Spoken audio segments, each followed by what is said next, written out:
Wenda kutegeezezza nti omukulu ate yeekyusiza n'afuna ettaka eddala ku ttaka lyagenzeeko. Omukulu yavuddeyo gwe bayita DJ Erycom. DJ Erycom nkakasa nti omuyina oba olina ennyimba nkakasa nti olinamu oluyimba nga limu akagambo DJ Erycom. Ono yasookera ddala mu bayimbi okugulawo zi YouTube biki byonna byonna. Omukulu eyo endongo waagitambuliza bw'atyo mpola mpola. Ayina ne website ye tusinga okujja ennyimba era oluyimba lwowulira nga kuliko DJ Erycom omanya luvudde ku website ye. Kati ye omukulu ono agamba nti Gravity ettaka lyeraze nti lirye teribangako lirye wadde n'akamu. Ensonga zonna zabadde bwe ziti kubanga omukulu DJ Erycom agamba nti Gravity aleeta obujulizi kubanga ndezi singa okukulu nazikoze ki ate era sigenda bakiza zira banyoneze ezimu ku zino muzirabo zizo nina ekintu kye nabagambye buli wogula ettaka eyasookera ddala okugula kukola ki akuwa naye kuwagulira kakati nzo ono gwe nagulirako ate ono naye n'agula nono naye n'akola ki n'agula ndoza mulaba bano n'abagula kati nange bwe ntuuka okuguza omuntu nga ngenda kuguza gwali ku kamera bagwatulaba bino byonna ngenda bikola ki nyongereko ekiki Google maka gwe mumbuuza owa kamera aliwa teeka wano olabe 19th what bino kambike October 22 bya ojabe we nakola ki kakati eyagula wuno kwata wano oyani aguze oyo Mutebi Erycom eno gundi yani eno sigenda cha eno stamp yawa sigenda balaga bilala bala no naba bebagula bebagenze bagula mujira besero ne singa bansabye otegede divo singa bansabye nezi banansaba zolo batwa ne balizo kali mukuma takali yange bali mukunkumira ngama ibranti government it was security maybe bali mukuli nkumu yobanga bali kitegedde Erycom. Kati omukulu Erycom ategeezezza nti ku ttaka lino Gravity si yagula n'ettaka kubanga waliwo omukyala gwe yajja naye era omukyala wuuno ng'agamba Erycom buli wiiki twatuuka ku ndaga. Which kind of friend are you? He's trying to see how he can make ends meet, probably even get you your money mu mukono gumu ate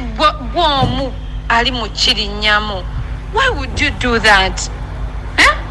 yateekamu Gravity sente. Kati omukulu Erycom agamba nti yabaguza ettaka naye yaliguza mukyala. Omukyalo yajja ne Gravity. Kati Gravity ye ettaka ye amanyi nti lirye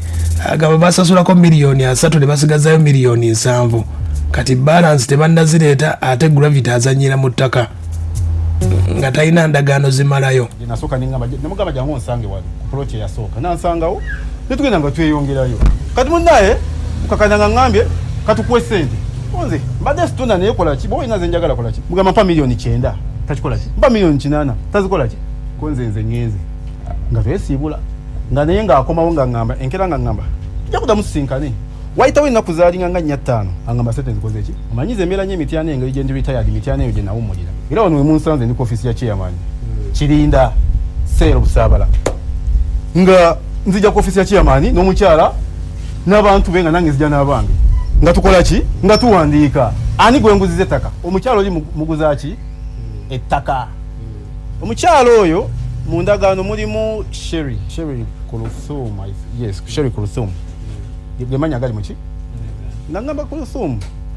ngenda ku emyezi 3 ombeki oyitaka nimuguliza milioni zali 7 ampade milioni meka 3 bwe yazimpa actually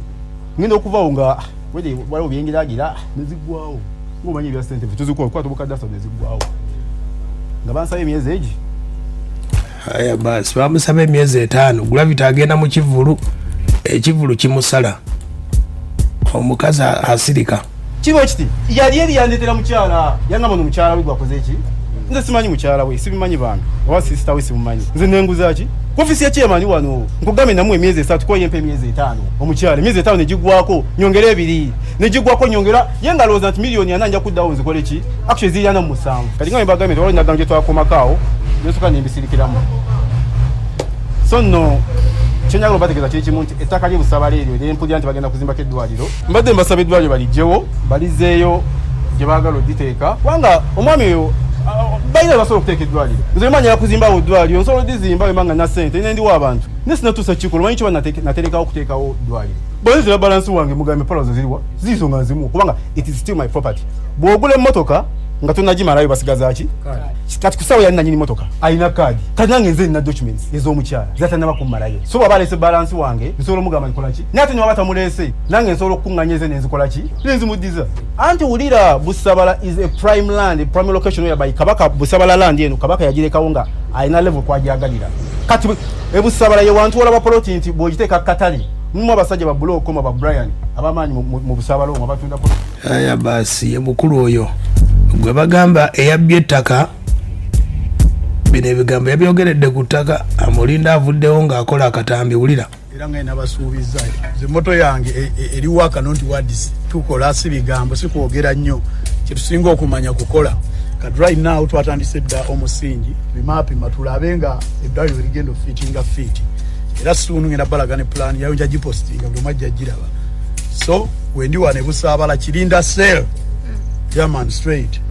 yena agamba nti wano uwe ajust ofinga omulimu ogukolebwa wano yena agamba mbuwe yenna sala babere ku social media yabogerera eyo jangu wano nze wendi ndi mu kusima musingi wano ndiwo mu mateeka nagulawo mu mateeka okitegeera nzikirizibwa ko ettaka lino mu mateeka kuba lyange munaku nga 2-3 mugenda kulaba nga ekizimbe kitandise situ kukyagulanye kasaya tumye lirye nenewaayo nembawo eryange kati so propaganda wa mwisigena mukkiriza diversion wa mwisigena mukkiriza Emboko yaje emboko kuba kiboko bana basalimbiramu aya basi ye Gravity omutujju firimu star akyaganya okukaggala naye